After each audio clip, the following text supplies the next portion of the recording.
Hi అండి, welcome to my channel. నేను మీ కల్పనానండి. ఎలా ఉన్నారండి? అందరూ బాగున్నారా? నేనైతే బాగున్నానండి. మీరు అందరూ బాగుండాలని కోరుకుంటున్నాను. ఈ వాళ్ళ వీడియోలో అయితే ఉసిరికాయ స్వీట్ అయితే చేశానండి. ఉసిరికాయ మురబ్బా చాలా బాగా వచ్చిందండి. టేస్ట్ అయితే సూపర్గా ఉంటుంది. మీరు కూడా ట్రై చేయండి. మీకు ఎలా వచ్చింది అనేది నాకు కామెంట్ చేయండి. చాలా బాగా చేశానండి స్వీట్ అయితే. రోజు తింటే చాలా హెల్త్కి చాలా మంచిదండి. ఉసిరికాయ అనేది సి విటమిన్ ఉంటుంది కాబట్టి వీడియోని ఎక్కడ స్కిప్ చేయకుండా చివరి వరకు చూడండి. మీకు కానీ నచ్చినట్టయితే లైక్ చేయండి, షేర్ చేయండి. కొత్త వాళ్ళు ఎవరైనా మన ఛానల్ చూస్తున్నట్టయితే సబ్స్క్రైబ్ చేసుకొని పక్కనే బెల్ ఐకాన్ ఉంటుందండి, దాన్ని ప్రెస్ చేస్తే నేను రోజు ఇలాంటి కొత్త కొత్త వీడియోస్ పెడుతూ ఉంటానండి. అవన్నీ మీకు నోటిఫికేషన్ అనేది వస్తాయి. చూడండి, నేను చూపిస్తున్నాను అండి. ఉసిరికాయ చూసారా ఎంత బాగా ఉడికిపోయిందో, జ్యూసీగా ఇక్కడ చూడండి ఎలా పడుతుందో. జ్యూస్ ఎంత బాగా పీల్చేసిందో చూడండి. సూపర్గా ఉంటుందండి. మన హెల్త్కి ఎంతో మంచిది కాబట్టి బెల్లంతో చేశానండి నేను. మీరు కూడా ట్రై చేయండి. చూడండి, నేను ఈ చిన్న ఉసిరికాయలు అంటారు కదా, అది ఒకటి బుల్లి ఉంటాయండి ఉసిరికాయలు. పెద్ద ఉసిరికాయలు వేరు, ఇవి వేరు. ఇవైతే కోసుకొచ్చారండి. వీటితో అయితే మనం పెద్ద ఉసిరికాయలు అట్ట చేసుకుంటాం. అట్టే పచ్చడి, పులిహోర, ఊరగాయ అన్నీ చేసుకోవచ్చండి. చాలా బాగుంటుంది. నేనైతే ఇవాళ ఏం చేస్తున్నానంటే బెల్లంతో పాకం పట్టి చేస్తున్నానండి. ఇవి మనం స్టోరేజ్ చేసుకున్నామంటే 3 నెలలు దాకా ఉంటాయి. మనం అప్పుడప్పుడు ఒకటి తిన్నాం అనుకోండి, చాలా బాగుంటుంది.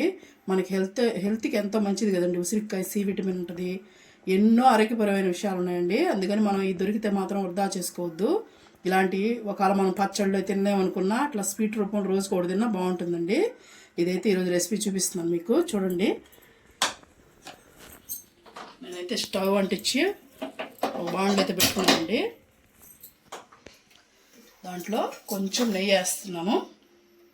ఏం మనం ఆవిరికి అట్లా ఉడకబెట్టిన అవసరం లేదండి.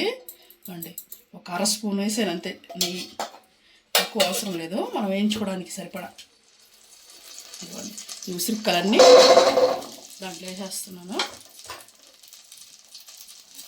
మనం కొంచెం కలర్ వచ్చేంత వరకు దీంట్లో కుక్ చేసుకుందాం అండి. ఎందుకంటే మనకి లోపల అనేది నెమ్ము ఉంటుంది కదా ఉసిరికాయలకి. నేనైతే కడిగేసి శుభ్రంగా ఆరబెట్టేసుకున్నానండి. 1 గంట ఫ్యాన్ కింద చేసి ఆరబెట్టేసామంటే నీట్గా ఉంటాయి. తర్వాత మనం వేసేసుకొని మనకి లోపల నెమ్ము ఉంటుంది కదండి ఉసిరికాయలకి, ఎప్పుడైనా అదంతా బాగా కొంచెం బ్రౌన్ కలర్ వచ్చేంత వరకు మనం వేయించుకోవాలండి. సిమ్లోనే వేయించుకోండి, లేకపోతే మారిపోతుంది.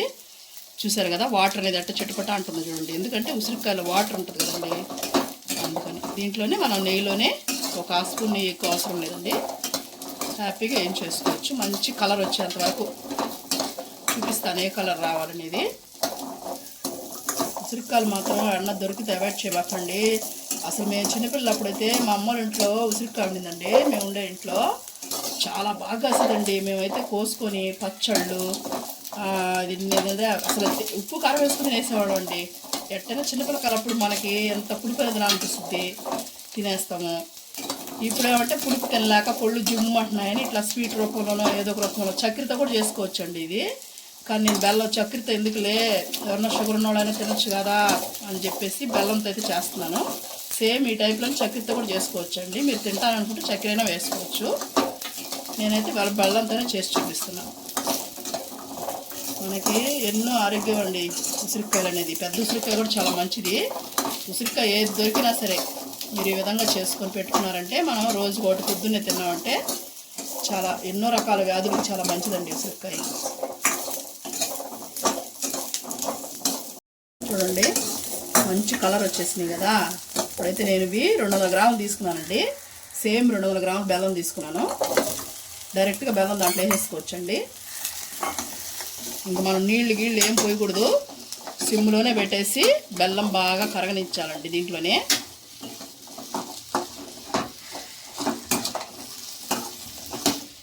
సిమ్లోనే పెట్టేసి వాటర్ గట్రా వేయకుండా కరిగిపోయి పాకం అనేది వచ్చేస్తుందండి. బెల్లం ఎందుకు వేసానంటే, బెల్లం హెల్త్కి చాలా మంచిదండి. బెల్లం కూడా మనకి ఐరన్, ఇది బ్లడ్ పడుతుంది బాగా, అందుకని బెల్లం తీసుకున్నాను నేను. చక్కెర ఇష్టం ఉన్నవాడు చక్కెరైనా తీసుకోండి. ఇదంతా కరిగిన తర్వాత చూపిస్తానండి మీకు. బెల్లం కరుగుతుంటే చూడండి, మాడిపోకుండా మనం సిమ్లోనే పెట్టి కలుపుకోవాలండి. మూత గీత పెట్టద్దు, మామూలుగానే ఇదిగో కరిగిపోతాం. చూసారా బెల్లం అనేది ఇలాగా కరిగి అక్కడికి వాటర్ లాగా వచ్చేస్తుందండి బెల్లం. చాలా బాగుంటాయండి దీంట్లో, బాగా మనకి కుక్ అవుతాయి కాబట్టి ఉసిరికాయలు. ఒకటేంది 4-5 అయినా తినేయచ్చండి, 10 అయినా తినేయచ్చు, అంత టేస్ట్గా ఉంటుంది. దీంట్లో కొంచెం ఏలక్కాయలు కూడా వేసుకుంటాము, అందుకని ఎక్సలెంట్గా ఉంటుందండి మనకి. చూడండి ఎలా కరుగుతుంది, చూసారు కదా. ఇలాగ కరిగిన తర్వాత మీకు చూపిస్తాను. చూసారండి బెల్లం ఎలా కరిగిందో. ఇప్పుడు మనం బెల్లంలోనే దీన్ని ఉడకనియాలండి. చూపిస్తాను మనకు పాకం ఎలా రావాలనేది. అంతవరకు దీంట్లో కుక్ చేసుకోవాలి. చూడండి మనకి ఎక్కడ తడి లేకుండా చూసుకోవాలి. మెయిన్ మనకు నిల్వ ఉండాలి కాబట్టి. చూడండి ఉసిరికాయ అయితే ఎలా కుక్ అయిపోయింది చూసారా, ఇంత స్మూత్గా అయిపోయింది. చూడండి మనం నేతిలో వేయించుకున్నాం కదా, చాలా స్మూత్గా అయిపోద్దండి. ఇది ఈ చలికాలం జలుబులు దగ్గులు ఎక్కువ ఉంటాయి కదండి, ఎక్కువ ఆడబట్టిన జ్వరాలు అన్నీ ఉన్నాయి, గొంతు బాగుండదు. అలాంటప్పుడు ఇమ్యూనిటీని పెంచొద్దండి. ఇది సి విటమిన్ కాబట్టి హ్యాపీగా రోజు ఒకటి తిన్నామంటే, ఒకటి కాకపోయినా 2-3 తినొచ్చండి. చిన్న చిన్నవి కాబట్టి బాగుంటాయి, తీపిగా పుల్లపుల్లంగా. మన హెల్త్కి ఎంతో మేలు చేస్తుందండి ఇది. దీన్ని ఉసిరికాయ మురబ్బా అంటారు మామూలుగా. మేమైతే చిన్నప్పుడు మా అమ్మ చేసేటప్పుడు అయితే మేము పాకంలో ఉసిరికాయలు అనేవాళ్ళమండి. కానీ ఇప్పుడు దీనికి పేరు అనేది ఉసిరికాయ మురబ్బా అంటారండి దీన్ని. మా అమ్మ పాకంలో ఉసిరికాయలు వేసాను పాకంలో ఉసిరికాయలు వేసాను అనేది. మా అమ్మ చక్కెర వేసి చేసేదండి. కాకపోతే నేను ఎందుకులే హెల్తీగా ఉండదు కదా అని చెప్పేసి బెల్లంతో చేద్దామని బెల్లంతో అయితే చేస్తున్నాను నేను ఈ మధ్యంతా. ఉసిరికాయలు వచ్చినప్పుడు ఎప్పుడైనా నేను ఊరగాయ తక్కువ తింటామండి మేము, ఇది మాత్రం బాగా తింటాము మా పిల్లలు మేము, ఎందుకంటే పుల్లగా టేస్ట్గా ఉంటుంది కాబట్టి. ఇందులో బెల్లం వేసాం కాబట్టి రక్తం కూడా కొంచెం ఎక్కువ పడుతుందండి. అదే రక్తం కూడా బాగా పడుతుంది. బెల్లం మామూలుగా కూడా రోజు ఒక చిన్న ముక్కని తింటూ ఉంటే మనకి బ్లడ్ కూడా బాగా పడుతుందండి, డాక్టర్స్ చెప్తున్నారు అది. నేను కూడా అప్పుడప్పుడు వేసుకుంటూనే ఉంటాను బెల్లం అనేది. చూడండి మనకు కలర్ కూడా వచ్చేసాయి చూసారా ఉసిరికాయలు. ఇప్పుడు మనం చూడండి పాకం ఎలా వచ్చింది చూపిస్తాను నేను. చూడండి ఇట్లాగా తీగ పాకం రావాలి, కనిపిస్తుందండి. ఇలాగా వచ్చిందంటే సరిపోతుంది మనకి. ఇప్పుడు మనం దీంట్లో కొంచెం యాలక్కాయలు పొడి వేసుకున్నామండి. నేను చక్కెరలో పట్టి పెట్టుకున్నాను, అదే వేసేస్తున్నాను. ఇప్పుడు మనం యాలక్కాయలు పొడి వేసిన తర్వాత ఎక్కువసేపు లేకుండా స్టవ్ ఆఫ్ చేసుకొని ఇప్పుడు దీంట్లో ఇదిగోండి నిమ్మ చెక్క. ఎందుకంటే ఇది మనకి స్టోరేజ్ ఉండాలి కదండి, ఇది ఒక 3 నెలల పాటు అట్లా పెట్టుకోవాలంటే మన నిమ్మకాయ అనేది పాకం కూడా గడ్డ పడకుండా ఉంటుందండి. చూసారా ఇదైతే నేను పిండేస్తున్నాను. స్టవ్ ఆఫ్ చేసిన తర్వాత పిండండి.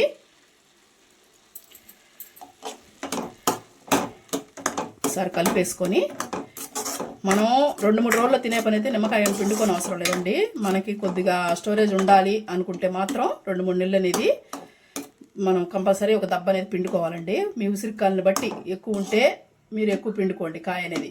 ఇప్పుడు నేను ఇవి 200 గ్రాములు కాబట్టి నేను 1/2 చెక్క పిండుకున్నానండి.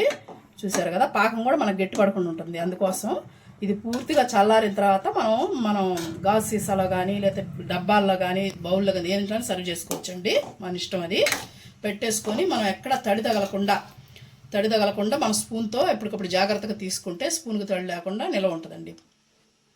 చల్లారిన తర్వాత చూడండి చల్లారింది, చూసారు కదా ఎలా ఉందో.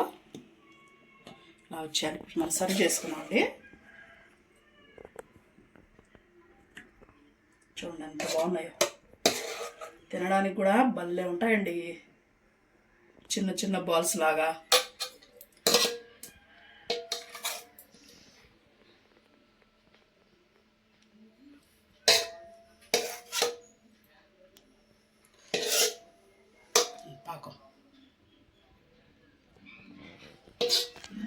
పాకం అంతా ఇలా వేసుకున్నామంటే మనకి పాకం గడ్డగట్టదండి, అలాగే ఉంటుంది. మనం నిమ్మకాయ పెట్టాం కదా అందుకని. చూడండి ఇవాళ వీడియో అయితే ఇదేనండి, ఉసిరికాయ మురబ్బా అయితే చేశాను. మీకు ఈ వీడియో కానీ నచ్చినట్టయితే లైక్ చేయండి.